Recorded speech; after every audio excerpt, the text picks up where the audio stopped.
This is The Real Story with Michelle Makori. Hello, I'm Michelle Makori. You're watching The Real Story, where we go beyond the headlines, beneath the surface, and behind the curtain to show you what is really happening with money, markets, and power.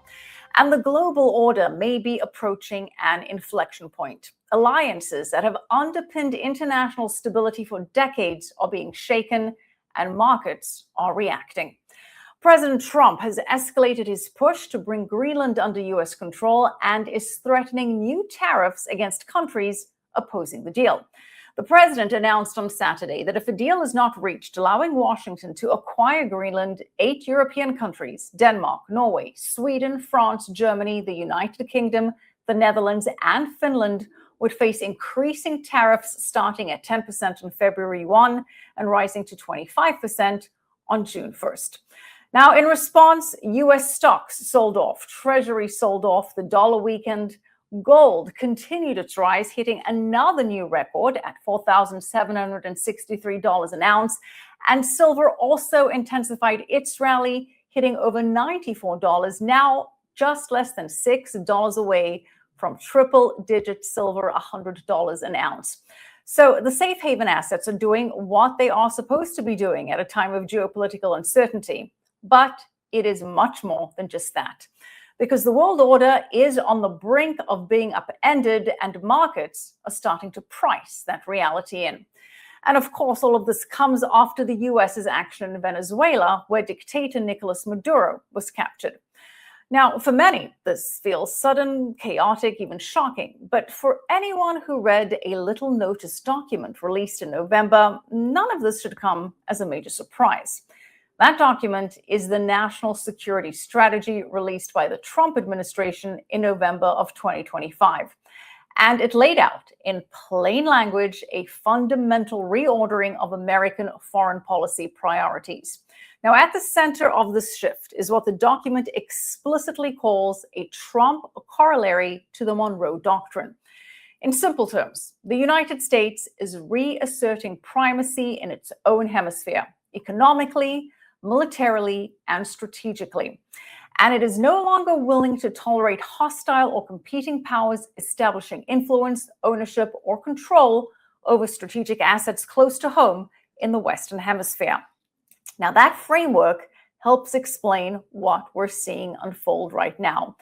And we're seeing some of the parts play out at this week's World Economic Forum Summit in Davos. So what can we expect, and how should investors be looking at this? What does this mean for the US, for the dollar, for markets, and of course, for gold and silver? To help us break this down, we're joined by two voices who understand both the strategic and market implications of this shift. Hal Kempfer is the CEO of Global Risk Intelligence and Planning, or GRIP, a firm specializing in strategic risk intelligence and all hazard security planning. A retired Marine intelligence officer with more than 2 decades of service, Hal has advised at the highest levels of military and civil military command and is a frequent contributor across international media. And also joining us is Clem Chambers, a very recognizable force in global markets, an author, journalist, and founder of Adfin, Europe's leading stocks and markets platform. He is the CEO of Online Blockchain, a senior contributor to Forbes and Seeking Alpha, and the founder of Newfin, focused on advanced tools for private investors navigating exactly this kind of uncertainty. Hal, Clem, thank you so much. Welcome, gentlemen. Thank you for joining us. Thank you. All right, Clem, I want to start off with you because you flagged this in our last interview. You highlighted this national security document that was flying under most people's radars, really. And you said that we should expect to see this consolidation of American power in the Western Hemisphere. You said that you expect more military action, that countries have been accumulating gold in anticipation of conflict and war, and that we should see America start to flex its military muscle more aggressively. A few weeks later, we saw that the Trump move into Venezuela. So we're now seeing this move into Greenland, or at least a very strong desire to take some ownership of Greenland. Given the context of that national security doctrine that you highlighted, what is your big picture read on what we're seeing now, Clem? Well, I mean, if you look at the document, it's clear that America is trying to maintain its primacy. And if you go back to the beginning of last year, when Trump effectively crashed the markets and then uncrashed them, they said it. They came out and said it. The Secretary of Defense became the Secretary of War. I mean, that's a summary, right? I mean, why would you do that? Why would you say that? It's obvious what they were trying to say. And they said, Europe, we're throwing you under the bus. Sort out Russia. We've got a problem in Asia, which means China. So this is all about a conflict with China. Everything you're seeing is about a conflict with China. It's not about Russia nuking America. It's about China nuking America. That's what all the Greenland thing's about. I mean, it's a piece of craziness. The whole thing is relatively crazy. But if America is going to be great again, if America's going to maintain its primacy, it's got to be in a big standoff with China, because China's coming up so fast and is so powerful and has all the manufacturing that the West needs to actually exist, that America has to do some pretty amazing maneuvers to actually be in a situation to go toe-to-toe with China. And it's all about that. And that's why the precious metals are going off the handle, because gold is for war. And it's really about America versus China. And Chinese have got their hemisphere, America's got their hemisphere, etc., multipolar world. But it all comes back to America wants to maintain its primacy. And to do that, it's got to take on China. And to take on China, everything's got to change. And that is what's going on. And that's why everybody in Europe, for example, is starting to get a little bit terrified. Mm-hmm.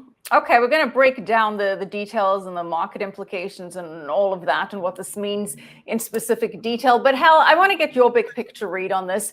And I will start off with this broader idea that Clem just touched on that was outlined in that national security document. And I'm quoting that document because it said, first and foremost, we want the continued survival and safety of the United States as an independent sovereign republic whose government secures the God-given natural rights of its citizens and prioritizes their well-being and interests. We want to protect this country, its people, its territory, its economy, and its way of life from military attack and hostile foreign influence, whether espionage, predatory trade practices, drug and human trafficking, destructive propaganda and influence operations, cultural subversion, or any other threat to our nation.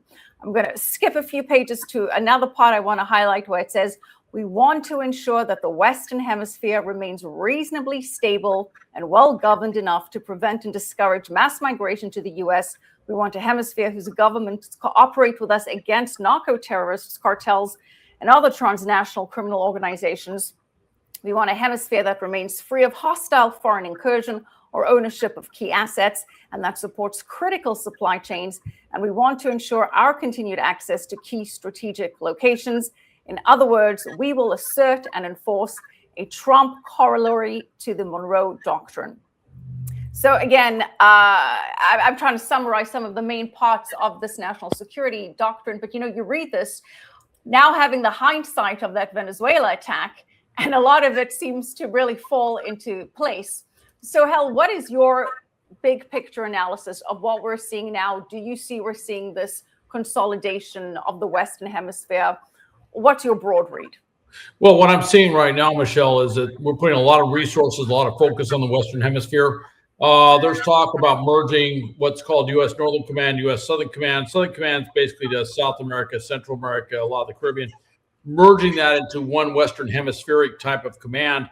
And with that, a kind of a seamless way of addressing all these issues. It's more than just the debate on Greenland. There's other issues that are involved. We just approved yesterday, I believe, $1.5 billion to put a naval base in Peru. This is to counter this very large commercial Chinese port that is being developed in Peru. We've been watching that.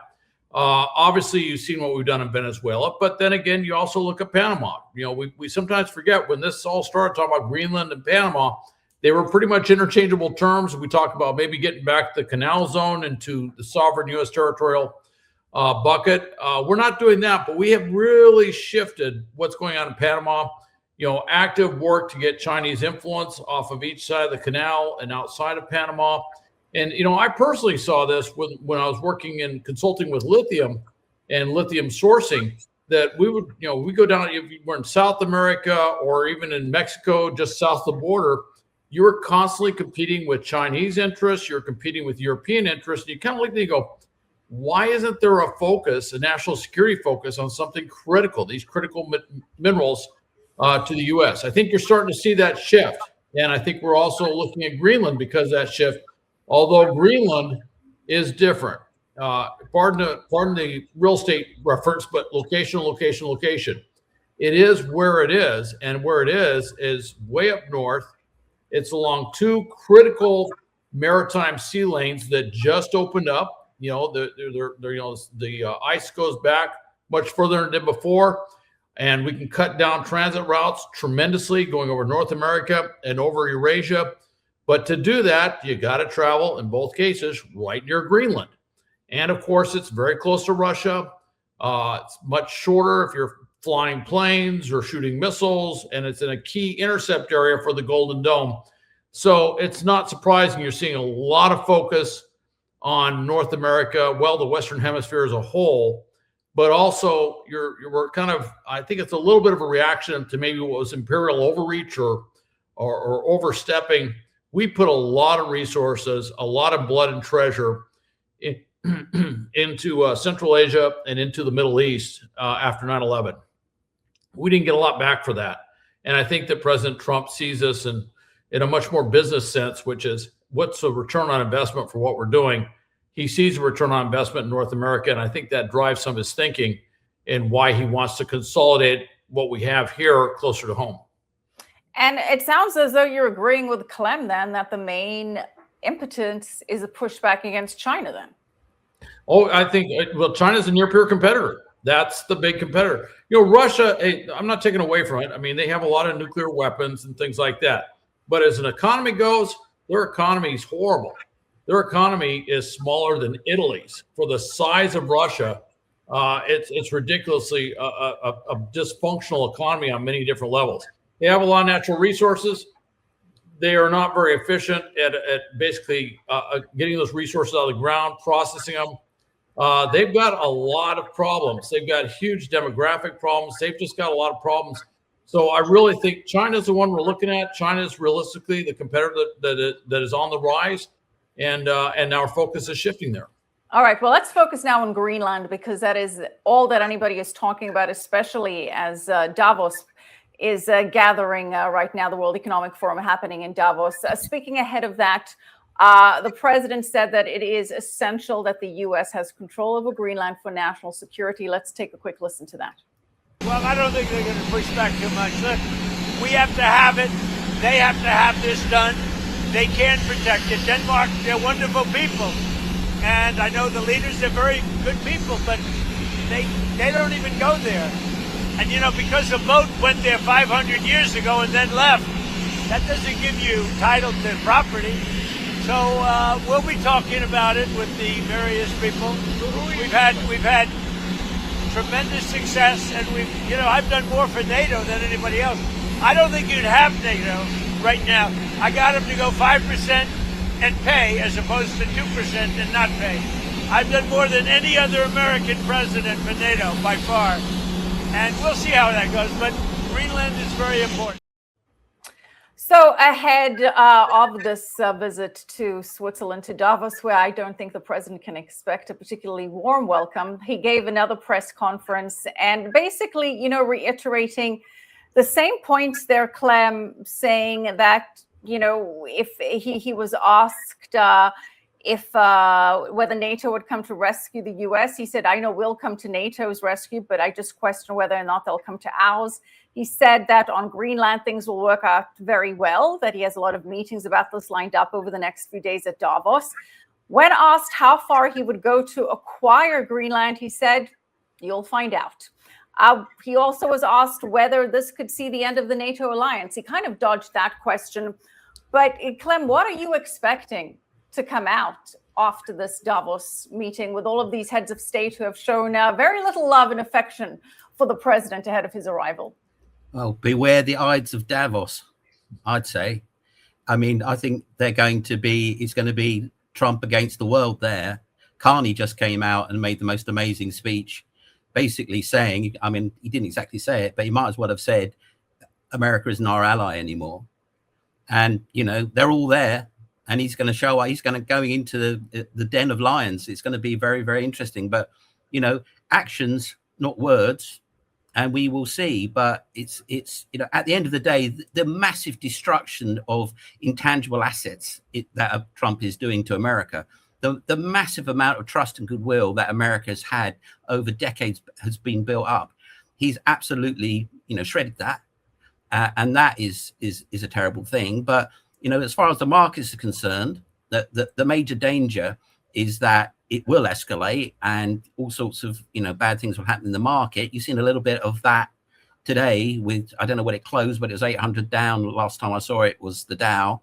And, you know, the financial markets respond, most of them anyway, to stability. And this is all about instability. This is all about entropy. This is all about chaos. This is all about beggar your neighbor. And, you know, the financial markets, which America relies on, could really take a tumble on this. Of course, gold and silver and platinum and palladium and all that, and military contractors and Lockheed Martin and all those guys will go through the roof. But everything else will go through the floor. If you look at the big members of the American stock market, they're all the internet companies. Well, you know, they're at risk because they could just get cut off from the rest of the world. The rest of the world could say, no, we don't want X. No, we don't want Google anymore. No, we don't want any of that. We'll have our own, please. Just like they have their own in China and in Russia. And, you know, the devastating effect of the Mag 7 could absolutely punch a hole right through the bottom of the American economy and the American tax base and the American pensions and American everything. So, you know, he's really playing with fire.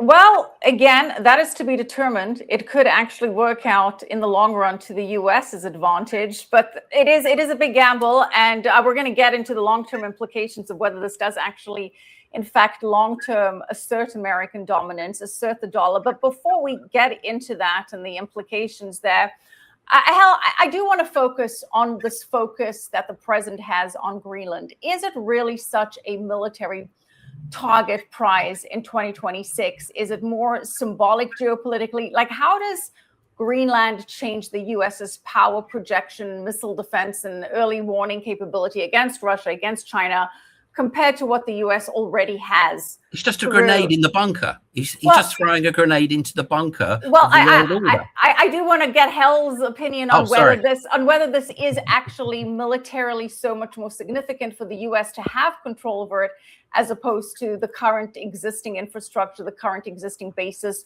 whatever control and power there is through what we have via NATO.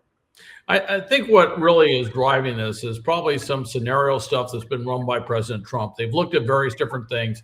They said, look, we're going to build the Golden Dome. Okay, that is a massive investment. That thing, much bigger than 175 billion. They could spend hundreds of billions on this thing. And even then, it is a tremendous undertaking to try and build this missile defense system. And they're looking at it for a variety of things. They're looking at what Russia might launch. They're looking at certainly what China might launch. They're looking at the Arctic. The Arctic is a battle space as defined. It is an area of strategic contention right now between the U.S., Russia, and China, and obviously with NATO being involved with that. So it is a very strategic space in that regard, but it is very well, it's located where it is. And I think part of it is, this may be just the way President Trump looks at things, we're going to put, and we have to put, a tremendous amount of investment into Greenland. We're talking stuff on the ground, not just troops, but physical things. And by the way, if we're building a defensive capability, there might be, and it certainly happened under Eisenhower, that we were looking at building an offensive capability. We kept that very quiet. In fact, we even kept that quiet from the Danes, who owned the territory, that we were doing that. And that may be the situation here, where we're looking at things we want to do under the current treaty. We do things in collaboration with Denmark. It might be that we have some things in mind that we don't want to necessarily coordinate with Denmark. We want to be able to do it on our own. We don't want to be subject to the politics of Denmark in order to to do things there. So there might be some reasons for that. With that said, with sovereignty, you don't have to worry about that. With bilateral relations, you do have to worry about that. Mm-hmm. But I would mention one thing. There is a kind of a middle ground, and I think that President Trump may be going there, and that's kind of a British model. If you look in the Western Mediterranean, the British have a big base, all right? And it's called Gibraltar. It's sovereign British territory. If you look at the airbase facilities or the air bases they have in Cyprus, that's actually sovereign British territory. That might be a middle ground, and maybe some of what he's saying is angling that we take some basing rights there where we actually have full sovereign control, which means we can do whatever we need to do. That would be a big agreement, but President Trump's famous for kind of pushing, stating something way out here and then working his way back to a more reasonable middle ground solution. He's done that in a number of different things. We didn't take back the Panama Canal Zone, but we certainly threatened to, and then working back to a working agreement. That does seem to be the art of the deal for anybody paying attention to how President Trump does things. Hal, I just want to stick with you a little bit more on this Golden Dome, because not everybody knows what it is. You hear it, people are mocking it as some Trump branding, dismissing it because it's a Golden Dome branded by Trump or some sci-fi. But when you actually look at that closely under the hood, that does seem to be pretty significant. It looks like it's the early architecture of a layered missile defense and space sensor system designed to counter hypersonics, polar ICBM arcs, cruise missiles, saturation attacks. Talk us through that, and talk us through why having Greenland adds much more in terms of protection that we don't already have through basing rights and access that the EU has already, what it gains by having outright ownership if it were to go ahead with this Golden Dome. Talk us through that, Hal. Well, the Golden Dome is this strategic initiative to basically build kind of what Israel has with the Iron Dome, which actually was a U.S. investment as well. With a lot of the anti-missile capability, anti-air defense capability, and there's a variety of things. Hypersonic missiles, as you mentioned, hypersonic cruise missiles is a big threat now. That's changed the dynamic. We're traditionally kind of focused on the idea of these high arc ballistic missiles that come down, and we try to intercept them early in that arc before they do something. We don't have a really strong capability to do that. In fact, we have a very, very limited capability to do that. We don't have that Star Wars thing that was, on the Reagan administration. We just simply don't have it. And we saw how the Iron Dome was working over Israel, but North America is a lot bigger. And when you start talking about air and missile defense, to include drones, drone swarms, a variety of things. I mean, we're talking some very cutting edge stuff in the robotics drones area, and basically artificial intelligence driving these things in a sort of machine learning sort of environment and stuff. It is a huge, huge undertaking. And then you look at North America and you look at what we have to cover in order to do that, and you end up looking at Greenland. It's an absolutely critical area, and that's why we're focused on that. And I think with the Golden Dome, probably the working assumption is we're going to have to put a tremendous amount of resources into Greenland. We're going to put a lot of our most advanced technology into Greenland. And that may be driving some of the thinking that we want a lot of control, a lot of autonomy, if you will, in terms of what we want to do there, and not have to collaboratively work with the Danes on everything. And then there's a historical context, of course, that, when Denmark was overrun in World War II, we basically ran Greenland for 6 years and then tried to buy it outright. And it's part of that realism that Denmark at one time, that was the center. Copenhagen was the center of a big empire. They're not anymore. The U.S. is really the center for defending North America, and that's driving the thinking there, right or wrong. That's driving the thinking there in terms of why we want to have greater control or complete control over Greenland. Okay. I'll circle back to the military side, but Clem, I want to bring you in on the rare earth angle here, because is Greenland really also very much a balance sheet asset? We have rare earths, uranium, oil and gas, strategic minerals, Arctic shipping routes. If the U.S. owned Greenland outright or had a lot more control, what is the real economic value here of those resources? especially over the next 20 to 30 years, especially as we're seeing rare earths and minerals being so much more critical to so many aspects of the economy. I mean, is this a really good investment if you look at it from that perspective? Or not really if you're preparing for nuclear war, which is what this is all about, isn't it? If this is true, America's preparing for nuclear war. Well, no assets are worth anything in a nuclear war. Well, you need those rare earths to make those nuclear weapons. Oh, joy. You know, not to discount that, but if you're saying you're preparing for nuclear war, then, Look, you know. everything Hal said is about preparing for World War III, isn't it? Is it Hal? You know, why prepare for World War III unless you're expecting it? Is that what Hal is saying? That you? Yeah, pretty much. If you want to summarize it all down, need it to stop nuclear warheads, and because we're going to need to stop nuclear warheads. Is that where you see things going, Hal? I'll let you speak for yourself. Well, what I will say is, from a strategic standpoint, deterrence only works if you can actually deter. And what is always, what's kept the world safe, so to speak, from nuclear war has been the fact it's a horrible doctrine, but it's mad, mutually assured destruction. And that's why when Reagan came out with Star Wars and says we're going to do all this stuff, it really upset the economy of the Soviet Union, because they said, holy Hannah, all of a sudden what we have may not work. And that sent them spiraling economically into an area where the Soviet system collapsed.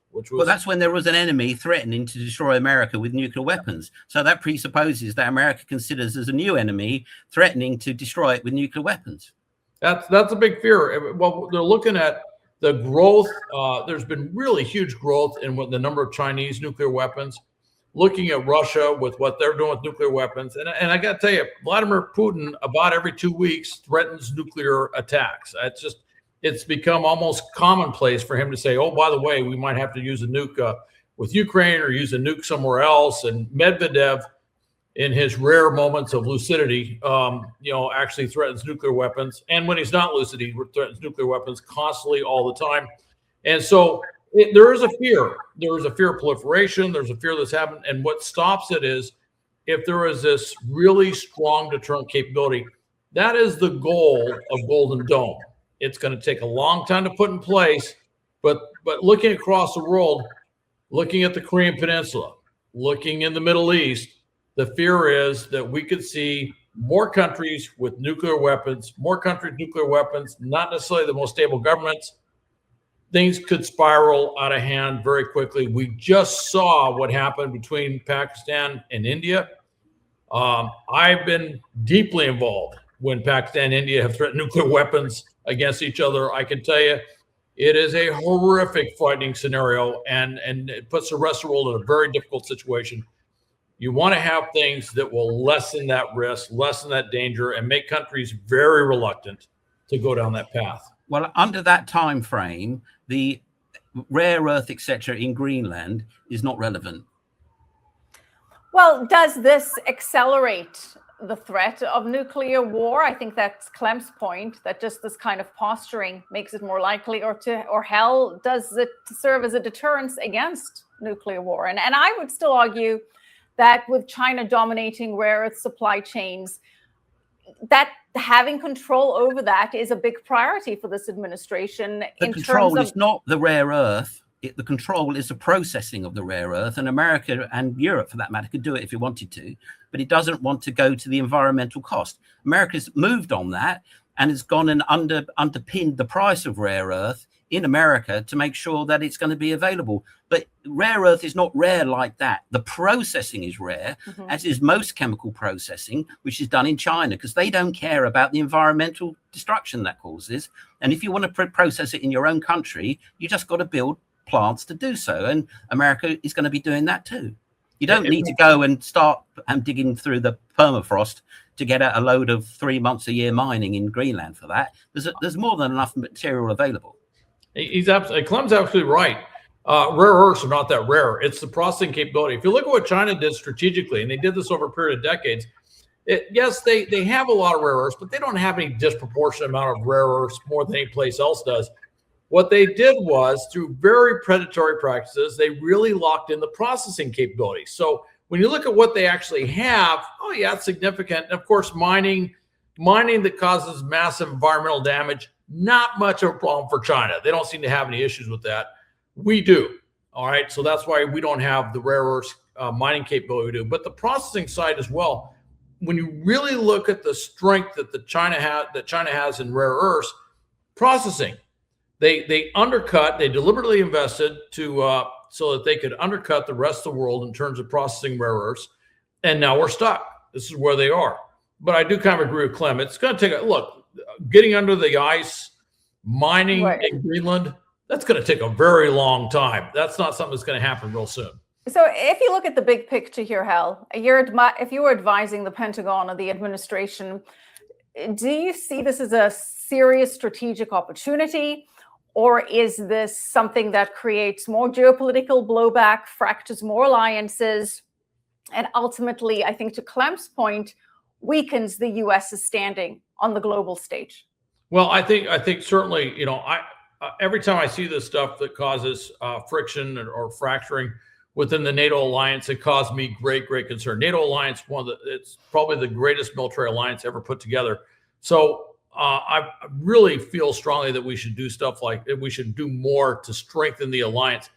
With that said, I'm hoping that some of the rhetoric that's come out of President Trump on Greenland gets backed off and he comes to something more realistic. Realistically speaking, the Greenlanders themselves have been kind of pulling away from Denmark since at least 1979.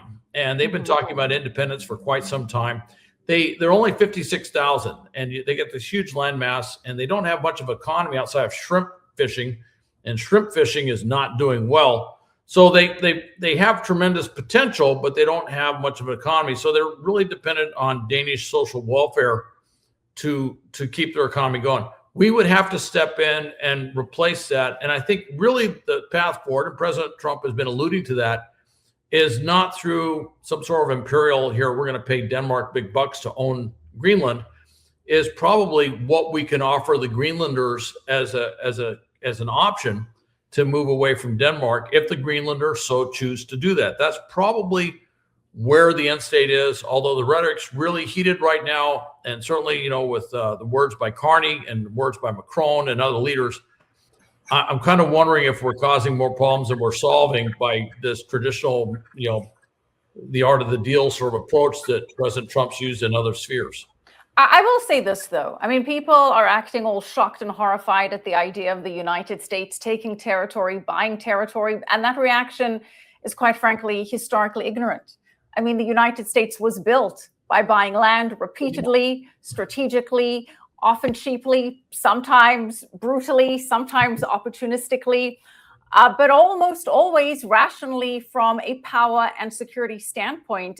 And there's so many examples of that. I mean, just most recently, 1917, U.S. Virgin Islands purchased from Denmark, as it so happens, for $25 million. Why it happened, it was needed for World War I naval strategy. The U.S. didn't want Germany anywhere near the Caribbean sea lanes.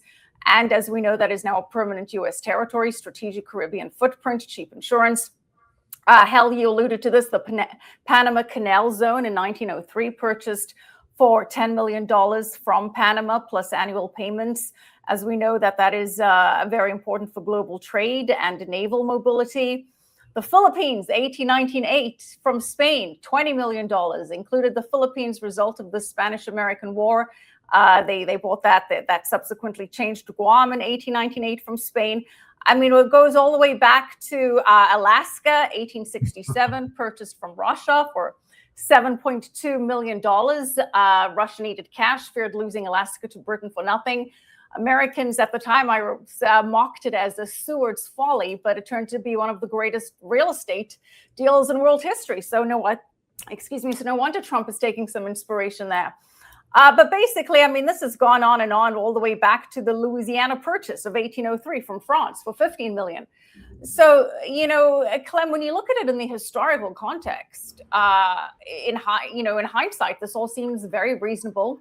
Moves that have happened throughout history, maybe in the heat of the moment, it's like, oh my goodness, what is happening? But in the grand scheme of things, it has in fact helped the US grow, assert its power, assert its position globally, and also further bolster its economy. You're talking about periods of terrible war and catastrophe. And that was the sort of thinking that used to cause it. I'm talking about historical precedents of historical land. precedents. Yeah, World War, Franco-Prussian War, Second World War, Spanish-American War, Russian-Japan War. And what makes you think that going forward, just to play devil's advocate here, war is not something that would happen? I mean, historically, wars come and go. Are we all of a sudden in an era where it's kumbaya and peace and happiness? Wouldn't that be great? It would be great. Peace, happiness, and prosperity. Yeah, well, that's good. Is that out of fashion now? I don't think that that's historically ever been realistic, is my point. Again, well, it has been for the last 30 or so years. No, that'd be not on a global scale. It hasn't scale. gone badly since the Second World War. Really? There've been isolated points of conflict, but perhaps this is, to Hal's point, a way of preventing a World War III. Well, I think a lot of people think we're already in it. And that's why gold's going through the roof. And it's very, very, very poor, isn't it? It's not what we want, is it? No, it's not. And here we are. And tomorrow is going to be epic in Davos. Absolutely epic. I mean, well, you know, it's going to be very, very interesting tomorrow. It will set the tone for sure. Well, Hal, I mean, do you see, again, as I bring the historical references that you alluded to as well, I mean, is this perhaps just something that happens throughout the course of world history that in hindsight can in fact stabilize situations? Well, it has happened, and you kind of brought that out. Sorry, Clem. You kind of brought that out with Seward's folly with buying from Russia. Of course, that was a huge investment. Actually, if you look at the movement of America from the original 13 colonies, purchases were a big part of that. Louisiana purchase, all the southwestern states were from Mexico, and we just kind of moved that way. And of course, my great grandfather was a part of that acquisition of the Philippines way back when. And although the Philippines is an independent country, we gave them their independence, or we grant, but at the end of World War II, they became an independent country. They have elections, and there's a number of territories that we have controlled. For example, in the Pacific, Micronesia, Palau, the Marshall Islands was called the Compact States. They're independent, although we have a special arrangement with them, which is something that's been talked about with Greenland, where they're in free association with the United States. So that's very possible. So that has been a huge part of the American expansion, the American experiment, if you will, is growth through these things. But we haven't purchased territory recently, perhaps in the last 100 years. Although we've talked about it, $100 billion was offered for Greenland after World War II, and it was very short-lived. But there was, at the end of the Cold War, discussion in the Senate about offering $100 billion to Russia to purchase Siberia, which I thought was very interesting. Didn't get too far. I just don't think we really want to do that. And there, right now there's discussion of, they offered some money. No, I don't think nearly enough, but they offered some money to Greenlanders if they vote for independence and then vote to become a U.S. Commonwealth. And right now, I think the highest number I heard was 100,000. I think they're going to have to go back and look at what they're offering, because if you look at Danish social welfare stuff, it's pretty darn generous. So we're going to have to kind of up our game in that regard. But it's different. We don't pay empires to buy their territory now. It's a different way that this happens, but the world is shifting. Look at Armenia and Azerbaijan. There's shifting borders there. Look at the Balkans. I mean, I still look at the Dayton Accords and I shake my head every time I see what's going on. That seems to be holding, but there are shifting borders. There are shifting. We've seen it certainly we've seen it in Germany, reunited, East and West Germany, the end of the Cold War. We saw things that were once a kind of a pipe dream of a Cold Warrior, which is, countries across the former Soviet Union, which are now independent countries. So things have changed. And I think you're going to see more changes in the future. Before we get to that, Clem, let's talk about the de-dollarization angle here, because that's a topic you and I have discussed. We have seen central banks buying gold at record levels and de-dollarizing, owning fewer and fewer US dollar-denominated assets. We heard today from the Danish pension operator, Akademiker Pension, that they're exiting US treasuries. They say it's over financial concerns tied to America's budget shortfall. Of course, it's no coincidence of the timing over here, but they say that they are closing its position of around 100 million in US treasuries by the end of the month. 100 million, not even a drop in the bucket in the grand scheme of things. But do you see this, Clem, as accelerating the de-dollarization trend? Or could, if this becomes successful, and again, no one is rooting for conflict, but does it assert military might and dominance and American strength on the global stage and counter de-dollarization? How do you see this move playing into that big picture conversation? The dollar is going to get weaker. Again, it's probably going to kind of fall maybe 10% over the next year or so. Okay.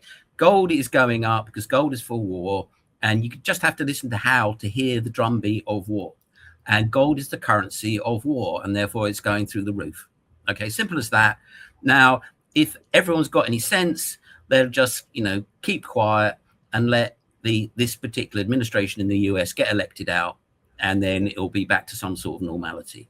What is going on is a breakdown in American governance, okay? And there's going to have to be changes. It's a change of era because of frankly, social media.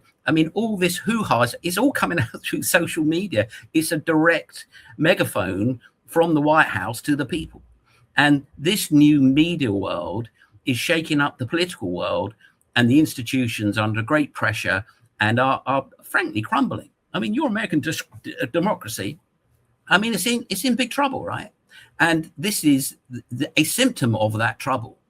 And with a bit of luck, it'll be sorted out in the next 2 or 3 years, and we'll get away from the drumbeat of war and back to the drumbeat of prosperity. And there's a lot to play for. But it's you, Clem, that said that China is beating the drums of war. Last time we chatted, you said that you expect China to go into Taiwan come 2027. Yeah, no, sure. But that's not, yes.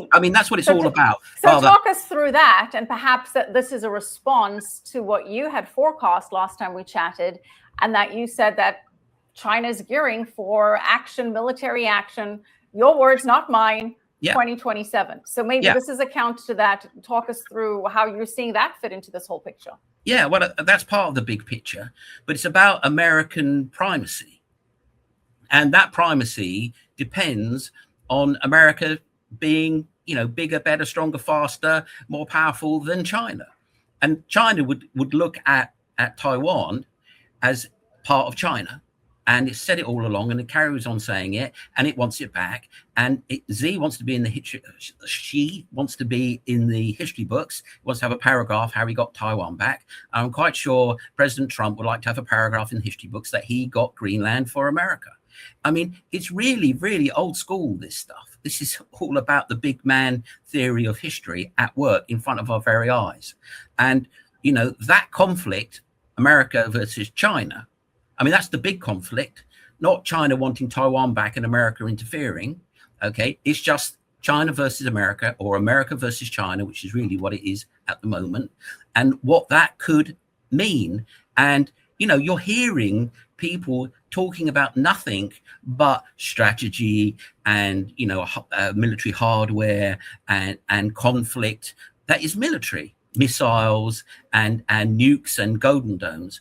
They're not talking about, economy and prosperity and growth.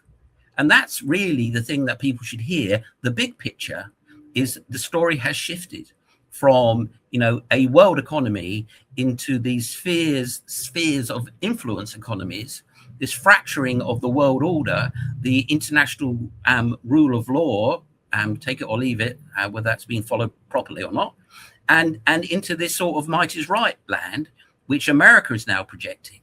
And that is, is catastrophic for Americans' intangible assets and, faith and trust that the world has had in it. And we will see whether that is a downward spiral or not. And I hope it isn't. But gold is for war. And just look at the gold price and you will see how it's going. The higher gold goes, the worse the picture.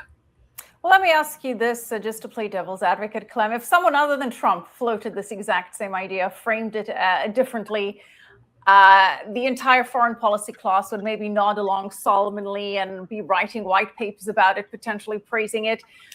Does this real Greenland thing makes sense in the context of what you're saying, that you expect a China move into Taiwan. If the US still has the nerve to act like a power instead of just, many would say, a decaying NGO with a military budget, and this wasn't coming from Trump, this was coming from anybody else, would people not say this is a great move? This is a way to reassert demand for the dollar. This is a way to reassert American strength, considering that the US got the global reserve currency in the first place after helping the Allies win World War II. If this was coming from anyone other than Trump in the context of what you said is a China posturing for war, would this be viewed differently? Map logic is the lowest form of reasoning, and that's what we're hearing, and that is terrifying. Math logic? What logic? Map logic. Oh, look at that logic. line on the map. Oh, as he said about Canada.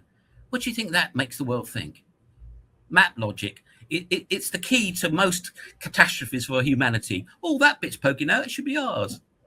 That border shouldn't be like that. It should be up that river. But like it or not, that's the way the world has run. That's just how it's been for thousands and thousands of years. It's just the nature of mankind. Of years. Oh dear, they've been a bad thousands and thousands of years. It's the way of the world. That's the only one you need. Not saying that it's something I'm advocating for, but that is the way things work out. Hal, I'm curious to get your perspective on Clem's China deadline here, because he seems to think that there will be some kind of military action. And Clem, correct me if I'm wrong, but this is what you said in our previous interview, that by 2027, you see Xi making some kind of decisive move into Taiwan. Hal, you and I have spoken about this before. What's your read on Clem's timeline projection there? Well, there's a lot to go with it to say 2027 is when they might be ready to do a big amphibious operation going against Taiwan. Taiwan is a really tough country to invade. If you look at the geography, if you look at a lot of different factors, we had actually looked at invading Taiwan when it was held by Japan in World War II, and we kind of looked at the island and we did some wargaming and said, nope, that ain't going to work. And that's because it's a very difficult island to do some sort of amphibious operation. There's just not a lot of great places to land. It's very steep. It's very canalized. It's very difficult to operate in. And I would also point out that China hasn't done an offensive military operation since they went into Vietnam. That didn't go very well for them. That was 1979. And so they don't have the history. And that's been brought out many times, is they certainly have a lot of weapons. They have a lot of capabilities. They don't have the sort of command and control, the sort of decision-making structure within the military that is really necessary to be able to do something as complex and difficult as a big amphibious operation. So they may want to do it, but it may turn into one of the great military catastrophes of all time if they try. I think if they look at it more prudently, they will push back that timeline more. But certainly in the Chinese mentality, if they look at this as a continuation of what was going on in 1949, 1950. There was a time Hainan Island was actually controlled by the ROC forces, the Republic of China forces. That was overthrown by the communists. There were a number of other islands off of China that were held by the Republic of China forces, that the communists eventually overtook them and overcame, resistance on those islands. So they're looking at it as kind of a continuation, and particularly the islands that are very close to China, they see those as something they're going to do. So they keep practicing, but they keep pushing in. There's kind of this gray zone thing that they do where they try to push right up to open conflict, right up to crossing that line into war, where they go out there and they do these very provocative military exercises where they practice blockades, possible invasions, stuff like that. They encroach on the red lines for Taiwan in terms of air and sea, and they just keep pushing closer and closer. So they are very much getting ready. And when that happens, it's going to uncork a lot of things in the West Pacific and a lot of things globally. And what's interesting is Japan is now militarizing in anticipation of the threat that China poses. And it is interesting when you look at a historical context that what we're seeing today is causing the remilitarization of Japan and the remilitarization of Germany. And certainly there's a lot to look at when you see those two countries becoming military behemoths, if you will.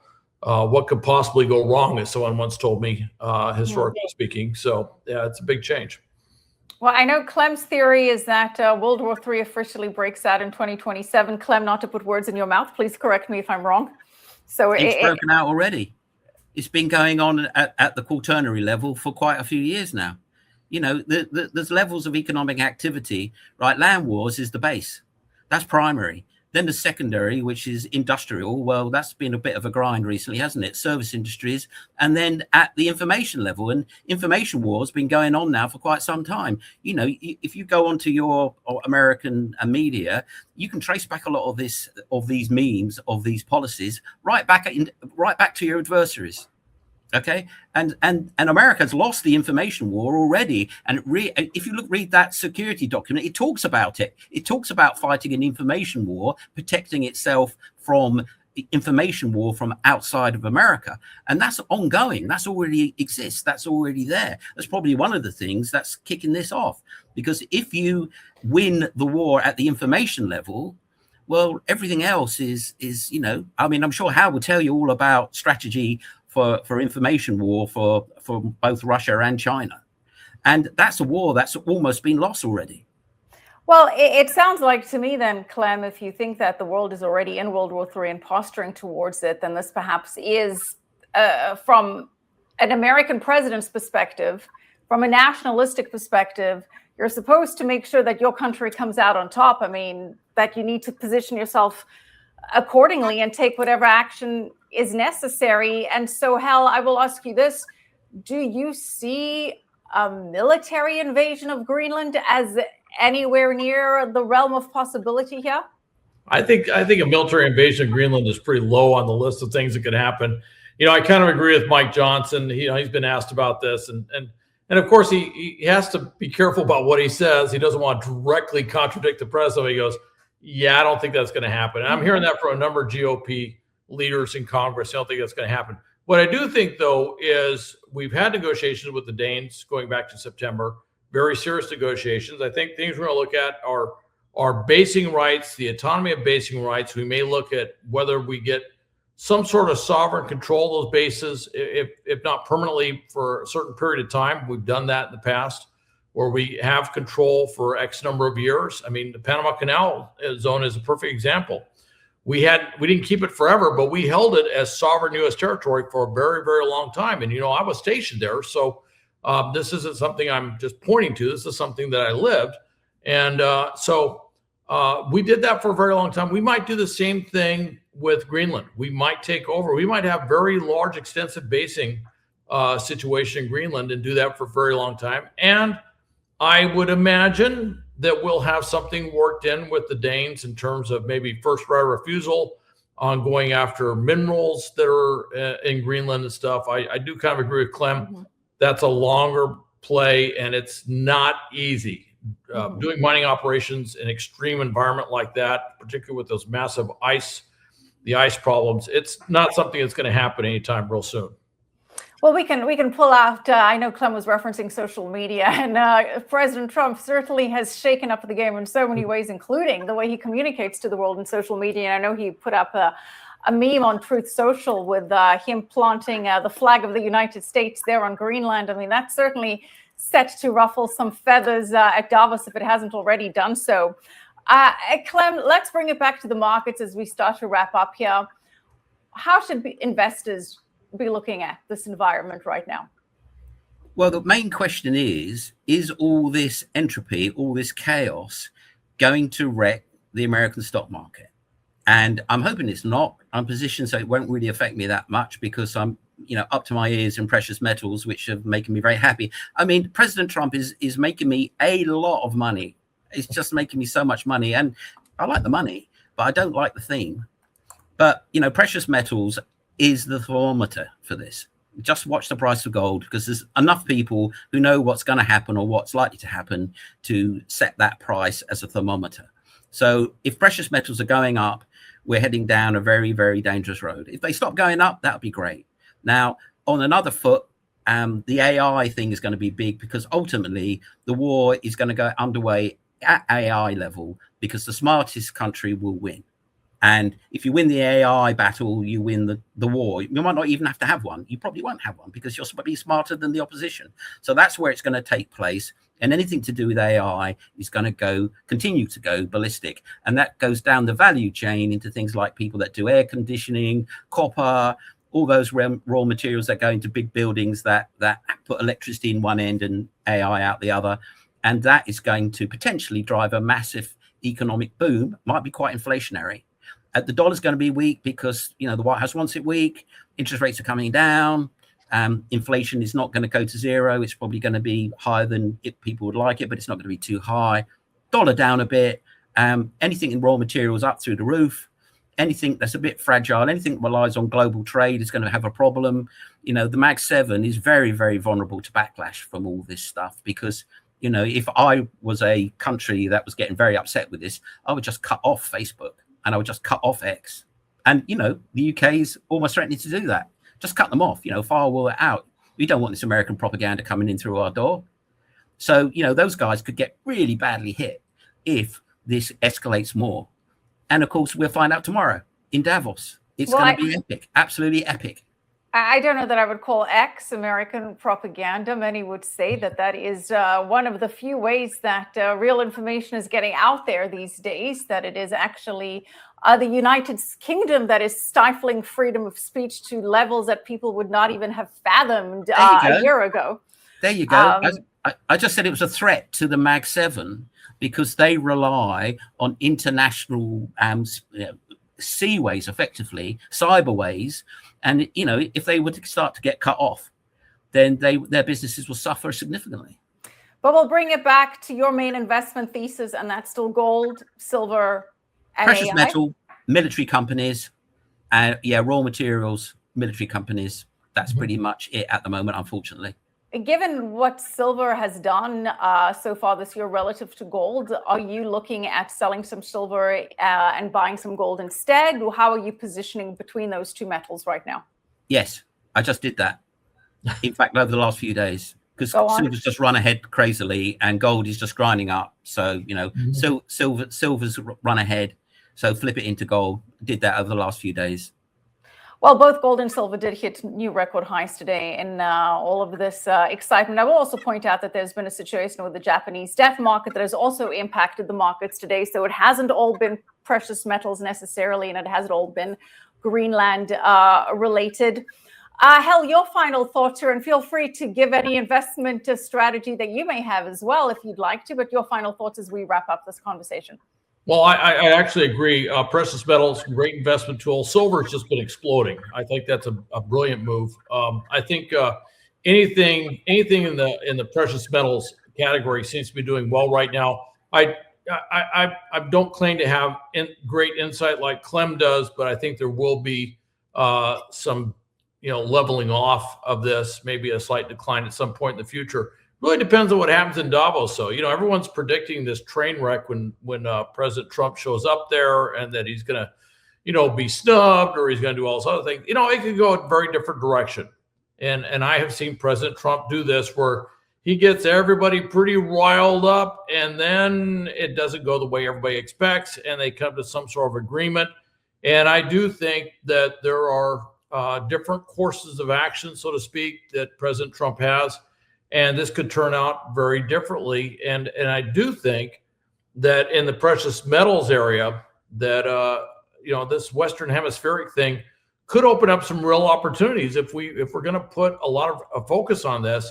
I look at what's going on in Chile, in Bolivia, in Argentina, and Peru and other countries. And there's tremendous opportunities there that we just have not been engaged with. And I hope we do now engage with it. So I think there's some opportunities to bring some raw materials out to help those countries and help ourselves at the same time. And that'll make a big difference. And then, of course, I would be remiss if I didn't say, the defense sector, the military sector, it's going to be a growth area for a while. I would agree with that, Hal. And seeing as you touched on what we're seeing in South America, I didn't get your thoughts, Hal, on Venezuela. And I do want to get your some of your thoughts on that very quickly as well. Particularly in regards to what we're seeing with cutting China's supply of oil, a lot of it coming from Venezuela. China was paying for that oil in yuan and not in the dollar. That was a threat to the petrodollar. In a way, the United States is now being able to assert demand for the petrodollar by saying, sure, we'll sell you this oil from South America, but you have to pay for it using dollars. How do you see that factoring into this whole Western Hemisphere dominance conversation?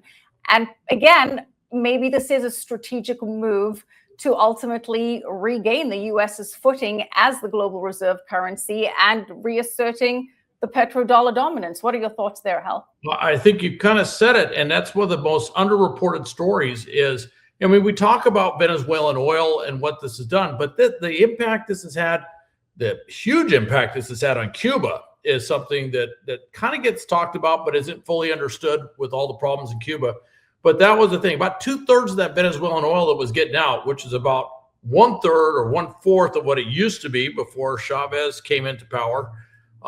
That oil, about 2/3 of it was being sold over to China. Now that could potentially get cut off. We just approved, I think, a deal where we're selling some of that oil or some of it is getting over to China. But that puts us in tremendous leverage in terms of where that oil is going. That's one of the things, if you look at it from a different standpoint, if you look at oil economics, controlling what's going on in Venezuela, and then potentially controlling what's coming out of Iran. That is not an unrealistic future scenario where we might have a big say on how the oil is coming out of Iran. That gives us a tremendous amount of leverage on the marketplace, and it certainly would help reassert the dominance of the dollar as the reserve currency of the world. Yeah, not only does it potentially reassert the petrodollar, which again, a reminder for our viewers, was an agreement that oil needs to be purchased by dollars, a deal made back in the 1970s between the Nixon administration and the Saudis, and for military protection, they would sell oil in dollars and they would invest that money back into US treasuries. That agreement lapsed about 2 years ago, but this may be a way to reassert that. But also having all of this oil allows the United States to have more flexibility when it comes to inflation and controlling oil prices with regards to the domestic economy as well. But I think we're going to have to unpack Venezuela and oil at a greater detail in another panel, because we want to get this one out before the Davos meeting begins. But Clem, I'll give you the final word here. Chaos is a ladder. That, my friend, is from Game of Thrones. A Littlefinger, one of the greatest lines from that TV show. Littlefinger, chaos is a ladder. I would agree. Game of Thrones fan, I take it. I will assume you are. Okay. Thank you, Clem. Hal, where can people learn more about you? Where can they see more of your work? Well, you can go to Hal Kempfer TV on YouTube. That's my regular channel there. Also, you can go to Strat, the Strat podcast, Strategic Risk Assessment Talk, where I get really in-depth on a number of these issues. Been get very in-depth. Interestingly, been doing a lot with international, but I actually end up talking about Minneapolis in the last one. Few things going on in Minneapolis. I don't know if anybody's heard.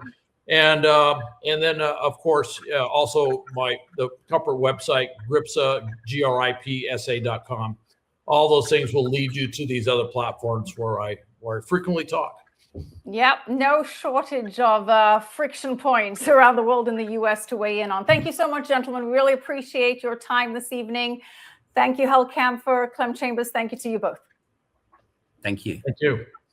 And as always, a big thank you to you, our viewers, for watching. And thank you again for helping us get to that 100,000 viewers, subscribers milestone on YouTube. Please make sure to continue to share our content. Give us your feedback. Feel free to praise, whine, or just opine. Until next time, from me, Michelle Makori, and the rest of the team, we'll see you soon. Stay sovereign. This is The Real Story with Michelle Makori.